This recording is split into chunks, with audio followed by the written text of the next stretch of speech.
James Stewart as the six-shooter.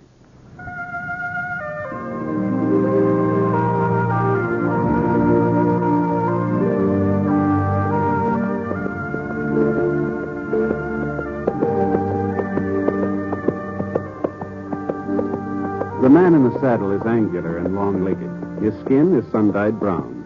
The gun in his holster is gray steel and rainbow mother of pearl, its handle unmarked. People call them both the six-shooter. Coleman, America's leader in modern automatic home heating equipment, and the National Broadcasting Company present James Stewart as the six-shooter, a transcribed series of dramas based on the life of Britt Ponset, the Texas plainsman who wandered through the Western Territories, leaving behind a trail of still-remembered legends. Now, in just a moment, immediately following this important announcement, you'll hear Act One of The Six-Shooter. In a few years, our public schools will be as behind the times as the Little Red Schoolhouse. And it's estimated that by 1956, there will be some 7 million more children in elementary schools than there are now. More equipment will be needed, and above all, more elementary school teachers. To help assure your child a proper education, join and work with local groups and school boards. And for free information about how people in other communities are improving their schools, write to this address. National Citizens Commission for the Public Schools, 2 West 45th Street, New York 19, New York. Now, Act One of The Six-Shooter, starring James Stewart.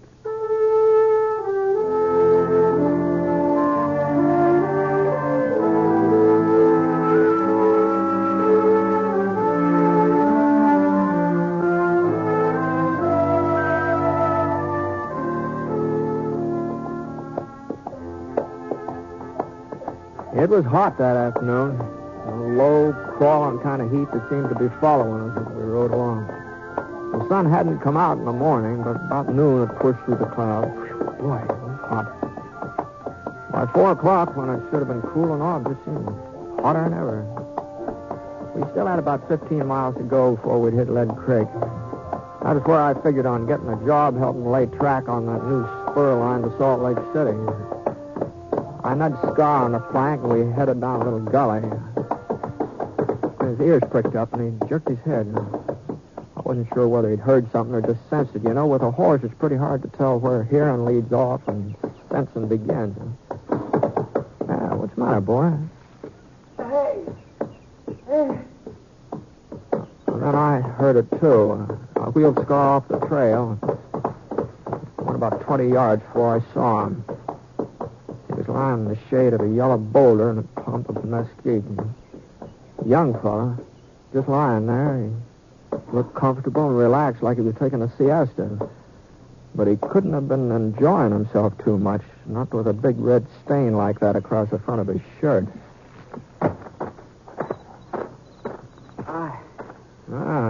What's the trouble? I had a little accident. Yeah, it looks that way. What happened? My horse threw me a couple hours ago. Must have landed on my gun. It went off. See, you haven't got any water, have you? Sure, yeah.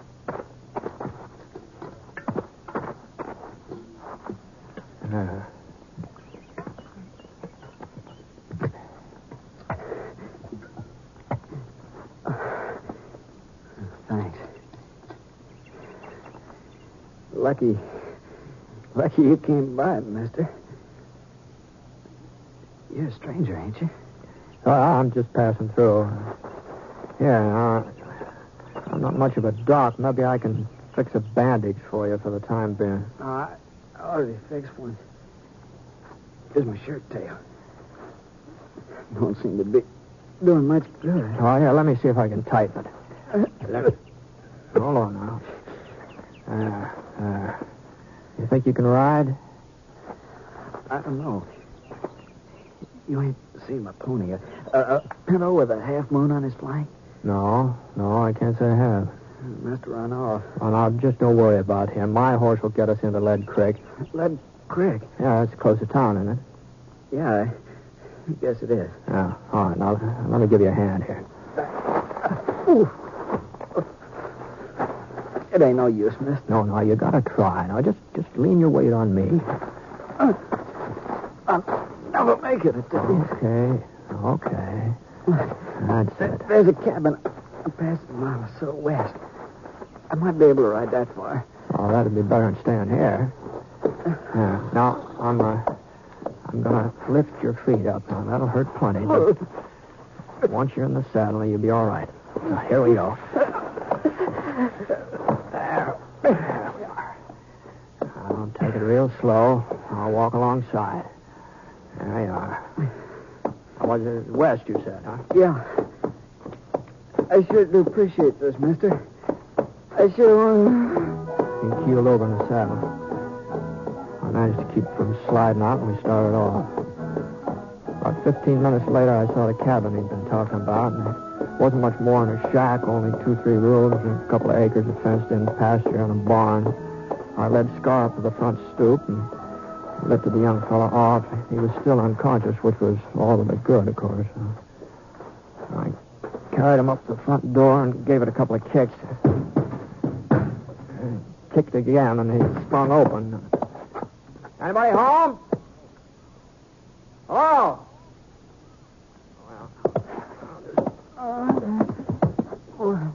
Yeah, now you just lay there. I'll try and get some rest. I'll look around. Where? He passed out again. I covered him with a blanket lying across the foot of the cot there. Supper was on the kitchen stove. Beef stew. Smelled pretty good. I opened the back door. I saw somebody cutting up a pile of kindling over near the barn. Whoever it was sure knew how to handle an axe. Where'd you come from? No, I'm sorry if I frightened you, ma'am. I knocked on the front door, but I guess you couldn't hear me, huh? I ain't got no handouts for tramps. Go on, get out. Well, I'm not exactly a tramp, ma'am, although I'm not blaming you for thinking it. I've been riding for quite a spell. Well, what do you want? I ran across a fellow a little while ago in a gully just east of here. He'd been shot up. Shot? Yeah, he said his gun went off accidental. He's hurt pretty bad, and since this place of yours was the closest... Where is he? I took the liberty of putting him in the cot inside there, so I hope you don't... Well, she didn't wait even for me to finish. She just marched past me like I wasn't even there.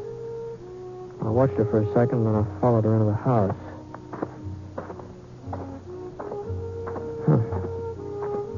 I'd never run into a woman exactly like her before. At first, I thought she was a man. You know, the pants, the checkered shirt she was wearing, and the way she chopped up kindling, they fooled me. She walked like a man, too. Stiff, square-shouldered. But her eyes, they were a woman's eyes, all right. Kind of soft and young and frightened. Yeah. The rest of her had been pretty as her eyes. She'd been a real fine-looking girl.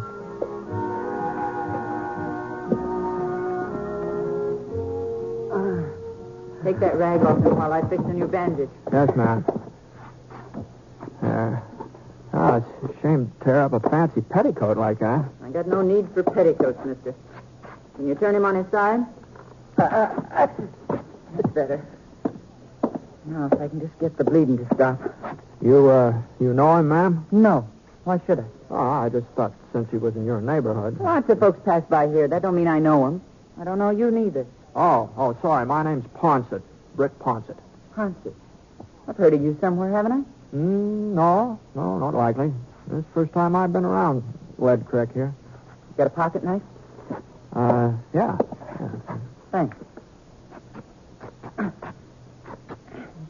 George, you're doing a real good job on him, you know.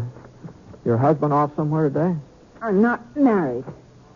Oh, it must get kind of lonely out here all by yourself, doesn't it? I like being alone. I don't want a lot of people around me. Mm-hmm. Well, I can't say I blame you. I never been much on congregating myself. I I always sort of like to... Well, that bleeding's letting up a little. All right, I guess I'll be shutting off, ma'am. When I get into town, I'll send the doctor out here. No. No, you can't. What I mean is there is no doctor in Lead Creek. Oh? He moved away a couple of years ago. Well, there must be a doc somewhere around these No. places. Not within 100 miles. I'll have to take care of him myself. Well, maybe I can find somebody to help you. Since I brought him in here, I sort of I'd feel rather do it alone. I'll manage all right. Well, that's mighty decent of you, but him being a stranger... All right. Well, so long. Mr. Ponce, Yes, ma'am? you won't tell the folks in town he's here. Hmm? Well, he's a stranger, like you said. He don't concern them, and I don't want them laughing at me. They'd say, Jenny Garber's finally got herself a man. If he wasn't unconscious, she'd never have managed it. So, you won't tell them, will you? Well, I don't suppose anybody will ask me about him. Easy, boy. Easy. What are you looking at? Oh, I was just noticing those horses over in the pasture there. Those both yours? Yes, they are. Why? No reason. No, that pinto looks like a good animal. What do you call him? His name's Moon, because of the marking on his flank. Looks like a half moon. Yeah, I can see it, yeah. Well, I hope the patient doesn't give you too much trouble. All right, come on.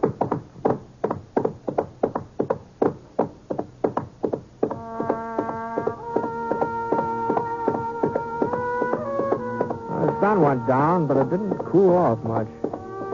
Maybe when the moon came out, there'd be a little breeze. I've been riding for a couple hours since I left the cabin. Still had 5 or 6 miles to go before I hit Lead Creek. We were coming through a narrow canyon when I heard a little rustling sound. First, I thought maybe it was that breeze I'd been waiting for. The next thing I knew, I was behind a rock. I wasn't quite sure how I got there. I guess my legs sort of took over without me having to tell them what to do. You ain't got a chance, Ned. We're all around you. Come out from behind those rocks and keep your hands up. Well, I'd be glad to oblige, but I ain't Ned. Whoever he is. Hold it a minute, Sheriff. Oh. Well, looks like they made a little mistake, boys. You all right, mister? No serious damage, I guess. Well, sorry to bother you, but what are you doing out here anyway? Well, I was heading for town. I heard there might be some work on the new railroad. Thought I might sign up for a spell. Well, I guess they can always use another man. My name's York. Sheriff Jim York. I'm pleased to meet you, Sheriff. I'm Britt Ponset. Ponset? The fellow they call six-shooter? I didn't know you were in these parts. Boys, meet Britt Ponset. Britt, this is Sam Norval, Howdy. Tom Jackson, and Harry Potter. Howdy. Britt's the man who brought in the Phoenix Kid. The kid had the drop on him, too, but he never got a chance to pull a trigger. At least, that's the way folks tell it. Yeah, well, between the doing and the telling, there's apt to be some exaggeration. Well, anyway, I'm sure glad we run into you tonight. That 6-gun of yours may come in handy. Oh? Yeah, we're looking for Ned Landy. That's who we thought you was at first. I figured something like that. Now, what's this Landy been up to? Trouble for the last 3 months. Hold up, a couple of shooting sprees. Broke into Harry's bank last night and killed Harry's brother. I see. I've taken a posse after him before, but we always seem to lose him in these hills. We'll get him tonight, though. Picked up his trail this morning. Even spotted him for a minute or two on the far side of Devil's Canyon over in the trees. I got off a shot. Thought I'd hit him for sure. Well, I guess my aim was off. Anyway, he gave us a slip again. Well, what's he look like? Oh, he's young, about 23, I'd say. Short, but wiry, black hair, rides a pinto. Pinto, huh? Mm-hmm. You ain't seen him. Yeah, I guess I have. Yeah? Well, where was he? I left him at a cabin about 9 miles back. And your aim was all right this morning, Sheriff. He's carrying a bullet in his stomach. Of course, he said he'd shot himself by accident. The only cabin out this way is Jenny Garber's. That's the woman. That's the woman who lived there. Well, come on, boys. Let's go. Ain't you coming too, Britt? Oh, no, you won't need any help, Sheriff. Landy's not likely to last long enough for you to get him into town, I don't think. Well, we'll get him in all right. Doc will see to that. The doc? What? But I understood there wasn't any... Sam, here's the doctor. At least, That's what he's been claiming for the past 20 years. Yes. Just wait a minute, Sheriff. Just hold on. You know, I've changed my mind. I think maybe I will ride up there with you.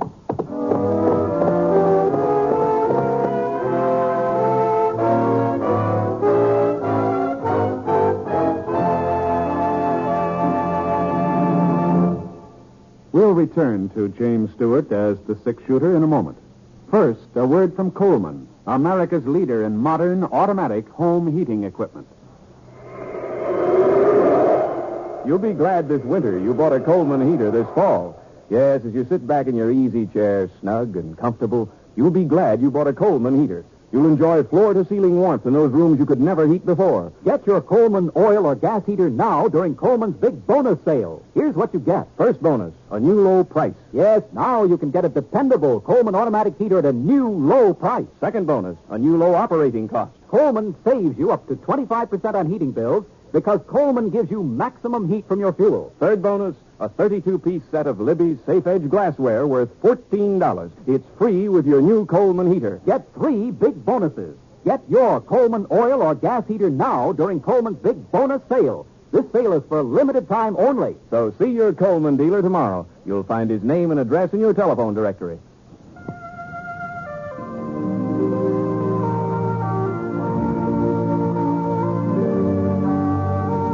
Now, Act Two of The Six-Shooter, starring James Stewart.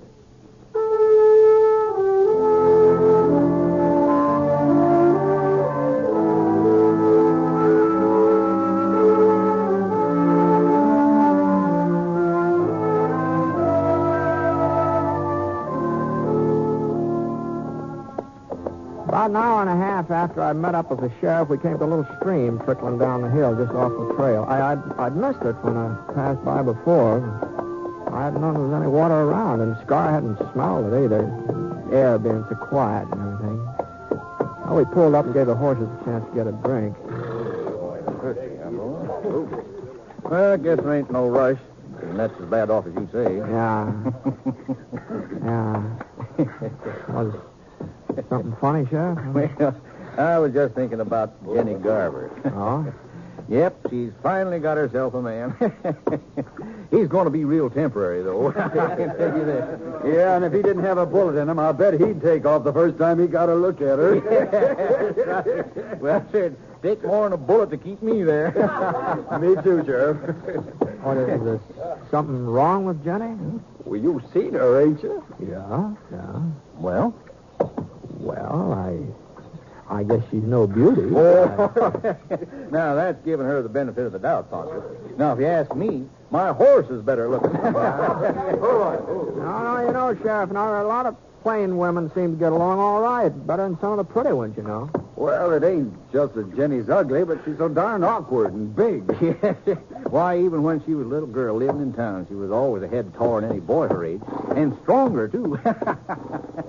Well, I guess they've had enough drink. Yeah, the thing was, her folks was peculiar about Jenny. Wouldn't admit she was any different from the other girls. Hey, you remember how they used to dress her? All those fancy clothes with frills and ribbons. What made her look twice as foolish as she would have otherwise. No? Her father used to take her to parties, too, in her square dances, but he was the only one who ever danced with her. No, sir, I don't think a single boy in town courted her. Not one. You're forgetting Willie Franklin. Oh, sure. So is Will Franklin? Yeah. He's quite a cut-up. Made a bet one night with some of the fellas and said he'd get Jenny to agree to marry him. He took her out in his wagon and proposed. Of course, she said yes. But she didn't know that Willie's friends was all hidden in the back of the wagon. Leastwise, she didn't know it until they all busted out laughing. It was right after that her folks died, wasn't it, Sheriff? Yeah. That's when she bought this cabin. About 5 years ago, come to think of it. Well, Jenny can't be more than 25 or 6. Looks a whole lot older, though. Wouldn't you say so, Britt? Oh, I don't know. I'm not much good at judging ages, especially a woman. There's her place, up ahead. Lamp's still on. She must be up. Sure, she's up all right. First time she ever had a man within touching distance, ain't it? What's the matter? Well, we better leave the horses here and go the rest of the way on foot. Oh, no. Landy's not apt to give you any trouble. Oh, you never can tell. You may be feeling better by now. Yeah, but not that much. Hey, he's seen us. Didn't waste no time about it, neither. Guess he wasn't as sick as you thought, Britt. Or else he made a mighty fast recovery. We'll never hit him from down here. What do you suppose happened to Jenny? I don't know. I've forgotten about her. He's probably got her half scared to death. Well, we'll have to rush him. It ain't going to be easy, Sheriff. With this moon, he's sure to spot us. Well, that's all we can do. Sam, you and Harry see if you can make it up to the fence over there. Right. You okay? Okay. Now, I'll fire twice. That'll be the signal to close in. Now, hold on a minute, Sheriff. Yeah? Just hold up here a minute. Now, if we go plowing up in front of that cabin, somebody's going to get hurt. Well, what's the matter, Posset? You've been shot at before. Well, that doesn't mean exactly I like the idea. And besides, there's another way of getting in that door around back. And there are a couple of trees back there, too. Oh, no, he'll be watching the back door. And that's no fool. I know, but it's worth a try, eh? All right, I'll go with you. Now, wait a minute. Now, you just let me go alone. One man ain't as apt to be seen. Now, you just keep firing. And if I ain't back in 5 minutes, well, we'll take him your way, huh? 5 minutes. We won't wait no longer.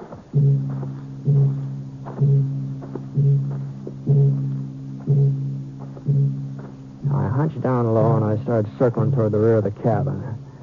Now, there wasn't much cover, just rocks, a couple of scrub pines. Anyway, nobody was shooting at me yet. So far, nobody'd seen me. I come up along the side of the barn, and the back door was just ahead now. I still had about 20 yards to go. I ran forward, and my foot caught. I tripped over some of the kindling Jenny had stacked up there in the afternoon. I lay quiet for a minute. I just waited. Oh, it sounded to me like I'd made enough noise so they could hear it clear down Lead Creek. Shooting wasn't in my direction. So I got up on my knees and I raced for the cabin. I opened up the door. I kept on going. And when I got into the living room, I saw I'd figured right. That was on the cot, just where I'd left him. Hadn't moved. It was Jenny who was doing the firing. She swung around. She pointed the revolver at me. Her eyes weren't soft, not anymore. You told him. You brought him here. I had to, Jenny. I would have taken him away as soon as he was well enough. Why couldn't you let us alone? That killed a man last night, Jenny. I don't care. I don't care what he does. As long as he needs me, I'll stand by him and help him. He needed a hideout, didn't he? He must have been staying here for some time, or his pony wouldn't have had enough sense to come back here with his own accord. They're going to start closing in, Jenny. You're not going to take him away from me. I won't let you. Ned likes me. He told me he likes me. And he's the first person who ever did. Give me your gun, Jenny. Even if it isn't true. Even if he didn't really mean it. He doesn't laugh at me like the others. He doesn't mind my looks. Everybody said I'd be an old maid. Even my mother said it. But I won't. Not now. Ned'll take me with it. He'll marry me. I know he will. Jenny, now listen to me. Don't you understand? I can't let you take him away. No matter what. Not even if I have Now, killing me won't help in that. It's the only way I can keep him. I gotta stop you somehow. You and the others out there. Well, there's no way you can keep him, Jenny. He's dead. What? Now, turn around. Turn around, look at him. Now, I'm not trying to catch you off guard. Just turn around. He hasn't been breathing, not since I came in. Oh, he loves me. Ned loves me. All right, boys, come on in. You all right? Got him, huh, Britt? Oh, there he is. I might have known you'd take care of him. No, it wasn't me, Sheriff. It was you. Huh? Your bullet from this afternoon. Well, I'll be darned. I told you I was sure I'd hit him.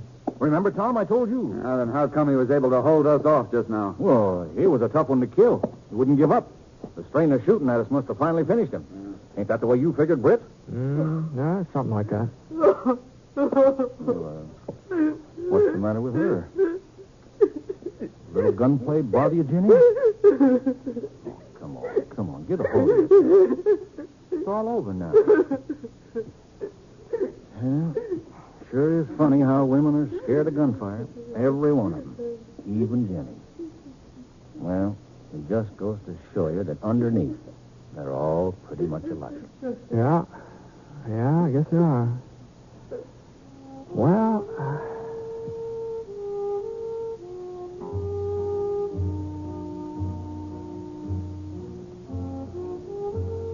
Ned was buried the next day, and there was one bunch of flowers at the funeral, wild daisies. Folks just couldn't figure out who sent them. And, they tell me that it was right about then that Jenny Garver started acting different. Oh, I don't mean she got pretty or anything like that, but she did seem more confident. She just seemed a little more sure of herself. People said if they didn't know better, they'd swear that a man had something to do with the way she changed, but of course they all knew better.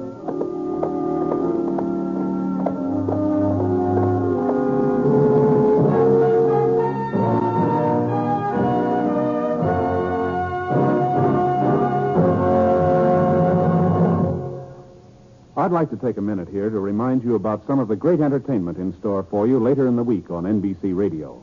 Next Friday night marks the fall return to the air of both the Bob Hope Show and the Phil Harris Alice Faye Show. Both these great comedy programs, formerly heard on different days, now join forces to make Friday night a top listening night on NBC Radio. The new Bob Hope Friday night show will feature well-known guest artists, the music of Les Brown and his band of renown, and the vocal talents of lovely Margaret Whiting. And, of course, Bob will be in there delivering his rapid-fire topical humor. You'll find that the Bob Hope Show is most enjoyable listening each Friday night on NBC Radio. And immediately following Bob Hope, listen to the Phil Harris Alice Faye Show. And Alice has her brother William to keep her informed of Phil's hilarious actions.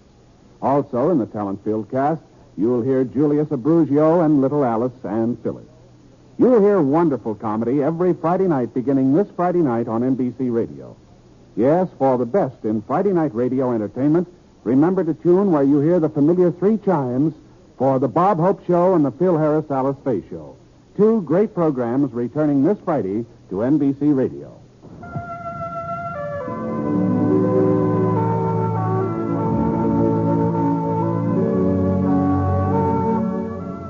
Coleman, America's leader in modern automatic home heating equipment, and the National Broadcasting Company have presented James Stewart as the six-shooter. Mr. Stewart may currently be seen in the Universal International picture Thunder Bay. The Six-Shooter is an NBC Radio Network production in association with Review Productions. It is based on a character created by Frank Burt, and today's transcribed story was written by him. Special music was by Basil Adlam, and heard in the cast were D.J. Thompson, Jess Kirkpatrick, George Neese, and Harry Bartell. The entire production is under the direction of Jack Johnstone. All characters and incidents were fictitious, and any resemblance to actual characters or incidents is purely coincidental. Hal Gibney speaking.